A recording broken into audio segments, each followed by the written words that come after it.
In Colossians, we have yet another letter from Paul. He wrote 13 of them, so that's why there's so many of them.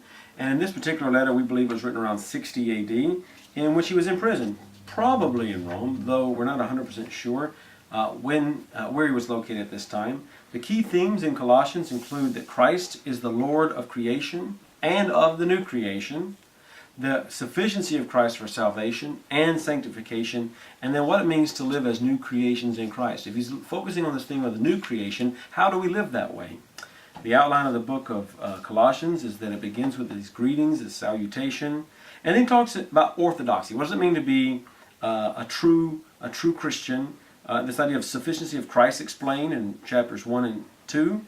He starts off with a thanksgiving prayer for the Colossians. Talks about the unity of Christ as one, Christ the reconcile, and then he speaks about the mystery of Christ.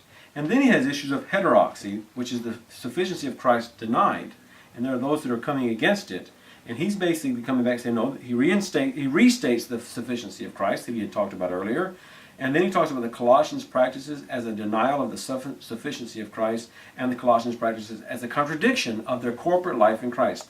So you see chapters 2 and 3, end of 2 and 3, beginning of 3, is seen as a parallel to the end of 1 and beginning of 2.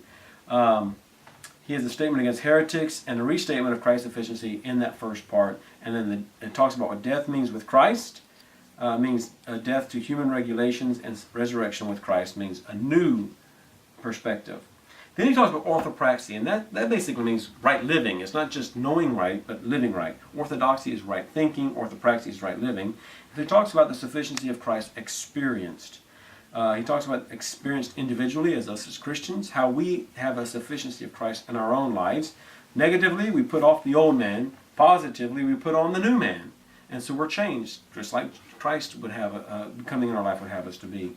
How it's experienced in the home, in Colossians 3:18 through 4:1, and then how it's experienced in relation to other. So you see what he does is he starts off saying, at the beginning, how you should think in relationship to in regards to your new relationship with Christ. Then how you shouldn't think, and how to contradict those in the world that think differently. And then finally, how do you live out what it is that you say you think. Finally, he concludes with a sense of greetings in chapter 4, verses 7 through 18, and he's saying all of his farewells and his greetings to those who are in the city of Colossae.